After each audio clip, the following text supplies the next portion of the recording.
ఒక pregnant women Bihari వెతుకుంటూ హస్బెండ్ని వెతుకుంటూ వచ్చింది.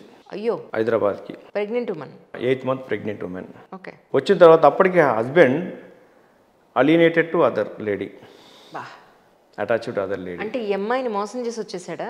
Of course yes.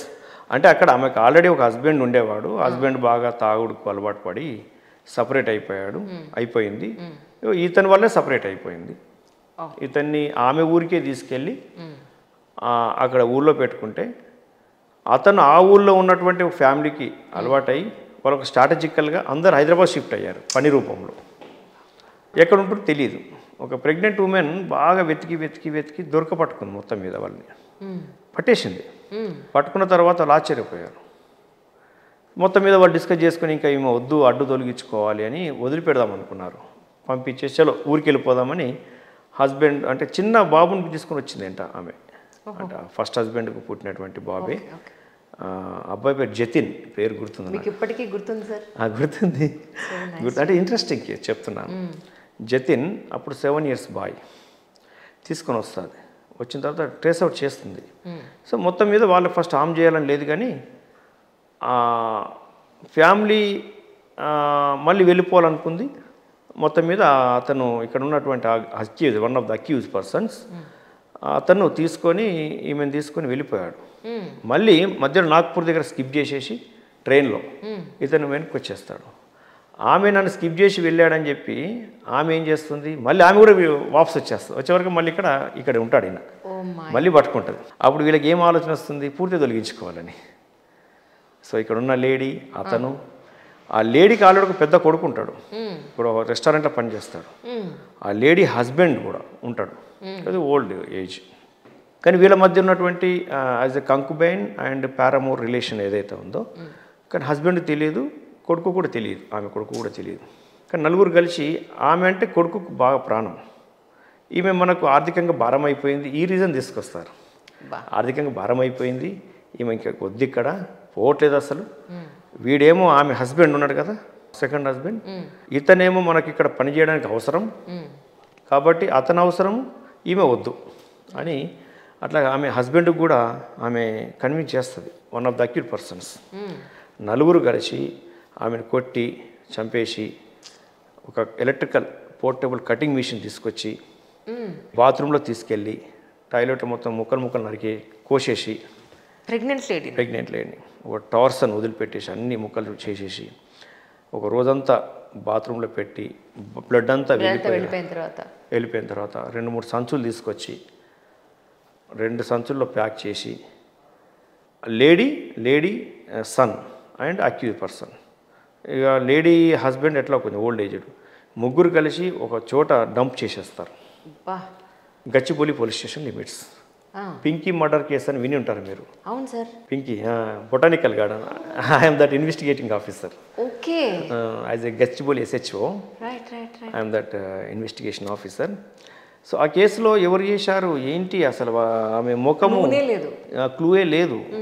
ఆ టైంలో బాగా కష్టపడ్డాము, సిపి గారు కోఆపరేట్ చేశారు. ఆ టైంలో నేను, అంటే మీరు నమ్ముతారో నమ్మరో కానీ, నేను 12 కిలోలు తగ్గిపోయాను 14 రోజుల్లో. అంటే పట్టాలి. పోలీసుల్లో కూడా 2 రకాలు ఉంటారు. కొంతమంది ఆ నమ్మకరాలు చేసే ప్రయత్నం చేద్దాము, ఉన్న బిజీకి అలవాటు పడతారు, బాగా లోతుకి వెళ్ళిపోతారు, బిజీ షెడ్యూల్లో అవుతుంది అవ్వదు. కొద్ది రోజుల తర్వాత కూడా కొన్నిసార్లు అన్డిటెక్టెడ్ ఉండిపోతుంది. అప్పటికి ఒక టోలీ చౌకీలో ఒక సూట్ కేసులో పెట్టి పడేసినటువంటి ఒక కేసుని పోలుస్తూ ఉన్నారు మీడియా. ఇది కూడా అట్లా అయిపోతుంది అంటే, కానీ నా చరిత్రలో అన్కవర్ క్లూస్ కేసెస్ కూడా చాలా ఛేదించి ఏది కూడా పెండింగ్ పెట్టినటువంటి రోజులు లేవు. అది ఆ ప్రొఫెషనలిజం కూడా అట్లే చూపించాను. ఆ కేసు సిపి గారు కోఆపరేషన్తో, టెక్నాలజీ సపోర్ట్తో, రకరకాల technology support, we cannot disclose that support also. అయితే ఆ సపోర్టు అంతా కలిపి మొత్తం ఈ కేసు డిటెక్ట్ చేశాం, పట్టుకున్నాం అక్యూజ్ పర్సన్స్ని విత్ ఎవిడెన్స్, కటింగ్ మిషన్, మనుషులు అంతా పట్టుకున్నా. కానీ ఇక్కడ పట్టుకొని అరెస్ట్ చేసినప్పటికి కూడా ఇంకా 1 month పట్టింది ఆమె పేరు తెలుసుకోవడానికి. ఆమెకు రకరకాల పేర్లతో పిలుస్తున్నారు. ఆమె ఫోటో కూడా లేదు, పూర్ కండిషన్ పాపం. ఆమె ఫొటోస్ ఇంట్లో కూడా లేవు. ఫొటోస్, చిన్న ఫొటోస్, బంధువుల ఫొటోస్ అన్నీ కూడా ఆమె వెంట బిలాంగింగ్స్తో తెచ్చుకుంది. వాటన్నిటి కూడా ముక్కలు ముక్కలు చేసేసి ఎక్కడో చెత్త కుప్పలు పడేశారు. అవి కూడా దొరకలేదు. ఆమె ఎలా ఉంటుందో తెలియదు. 1 month వరకు మేము అరెస్ట్ చేసే వరకు కూడా యాక్టివ్ పర్సన్స్ని అరెస్ట్ చేసిన తర్వాత ఆమె ఎలా ఉంటుందో తెలుసుకోవడానికి ఆమె ఎక్కడెక్కడ నివసించింది, ఏ ప్రాంతంలో తిరిగిందని మేము 5 states తిరిగాం. ఉత్తరప్రదేశ్, ఉత్తరాఖండ్, బీహార్, ఒరిస్సా, బెంగాల్ ఈ ప్రాంతాలన్నీ కూడా తిరిగాం ఎక్కడెక్కడ నివసించింది అని. ఎక్కడ కూడా ఎక్కడైనా ఓటర్ నమోదు చేసుకుందా, ఆధార్ ప్రూఫ్ తీసుకుందా, పిల్లల్ని స్కూల్లో వేయడానికి ఏదైనా ఫోటో ఇచ్చిందా, ఇట్లా అన్ని రకాలుగా చేసినా కానీ మాకు దొరకలే. మళ్ళీ ఒక థాట్ వచ్చింది, వీళ్ళు ఈమె దగ్గర ఉన్న బిలాంగింగ్స్ అన్నీ ఏం చేశారు, ఎక్కడ పడేశారు అని మళ్ళీ ఒకసారి పోలీస్ కస్టడీ తీసుకొని బాగా ఇంట్రాగేట్ చేశాం. చేసిన తర్వాత అప్పుడు లేదు సార్ ఇంటి వెనకాలనే ఒక చెత్త కుప్పలో పడేశామని చెప్పాడు. ఒక పెద్ద ఒక ప్లాట్ ఉంది, మొత్తం ఆ కాలనీకి చెత్త అందులో వేస్తారు. బతకడం ఎంత కష్టం సార్. ఎంత కష్టం అంటే దాని మీద ఎన్ని రోజులు చెత్త పడిపోయి ఉంటుంది? ఎన్ని రోజులు పడిపోయి ఉంటుంది? అప్పటికి 20 రోజులు చెత్త పడింది. ఆ 20 రోజుల చెత్త అంతా మనకు ఎస్టిమేట్ చేసి అంత తీసుకుంటూ అంత ముక్కలన్నీ వేరి రీఆర్గనైజ్ చేసి మీడియేటర్ సమక్షంలో వీడియోగ్రఫీ ఫోటోగ్రఫీ చేసి అట్లా పింకీ అనేది ఎలా ఉంటుంది అనేది అప్పుడు డిస్క్లోజ్ చేశాం.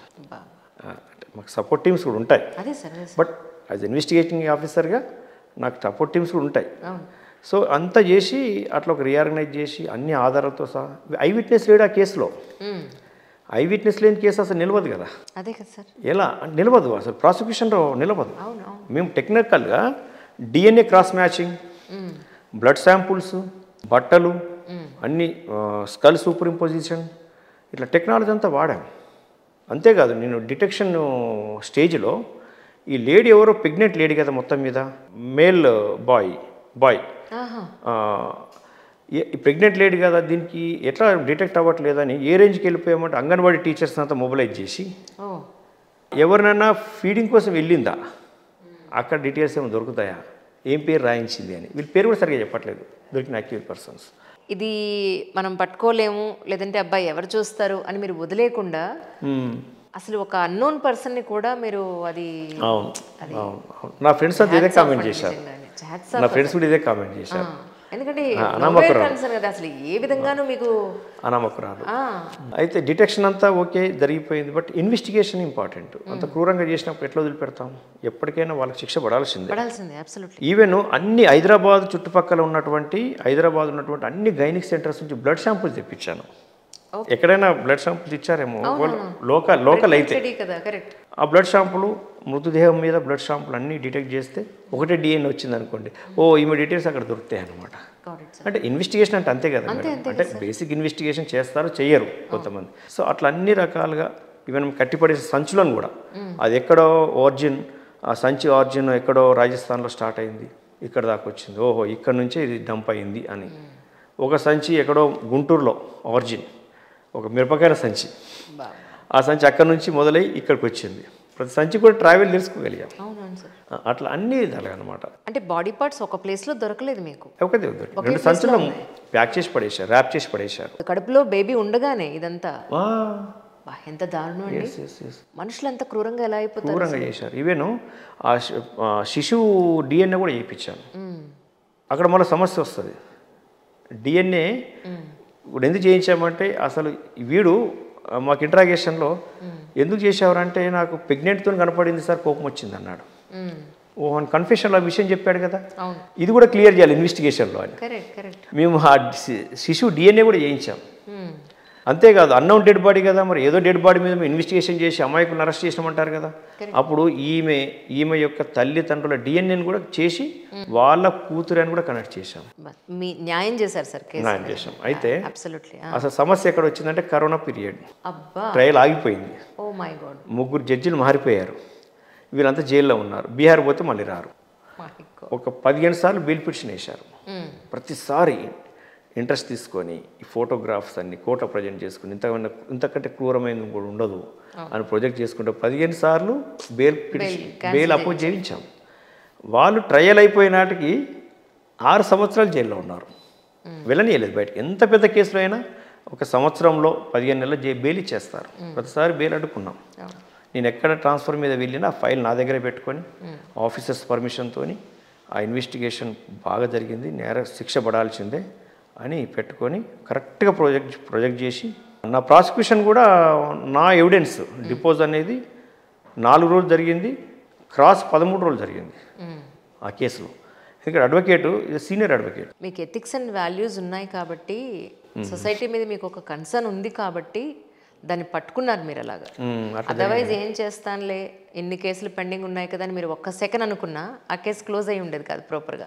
ప్రాసిక్యూషన్లో కూడా ఎగిరిపోయేది మేడం. ఎందుకంటే ఐ విట్నెస్ లేదు కదా, circumstantial witness as well as technical evidence. Correct. Basing on these type of evidences case got convicted. మరి ఈవిడ పెద్ద కొడుకు ఉన్నాడు కదా పాపం, ఆ అబ్బాయి ఏమయ్యాడు సార్, ఉన్నాడా? జతిన్ ఉన్నాడు. అతన్ని మేము చైల్డ్ వెల్ఫేర్ డిపార్ట్మెంట్కి అప్పగించి స్కూల్ వేయించేసాం.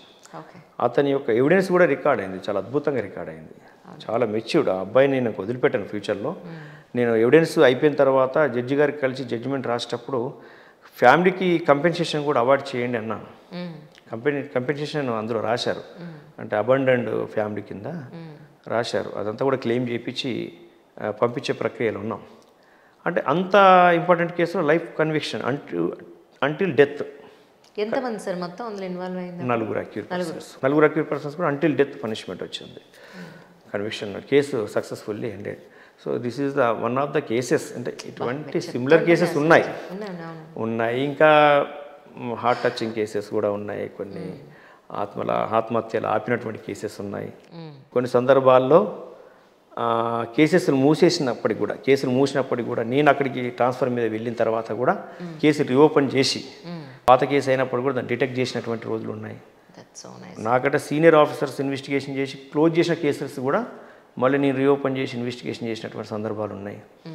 మీరు అన్నట్టు అయితే కన్సర్న్ ఉండాలి, అంతే. కన్సర్న్ ఉంటే అయిపోతుంది, కలుసుకోవాలి. మీ జాబ్కి మీరు న్యాయం చేశారు అండ్ మోరోవర్ అదే గొప్ప సేవ సార్ అది. ఈ సేవ అనమాట.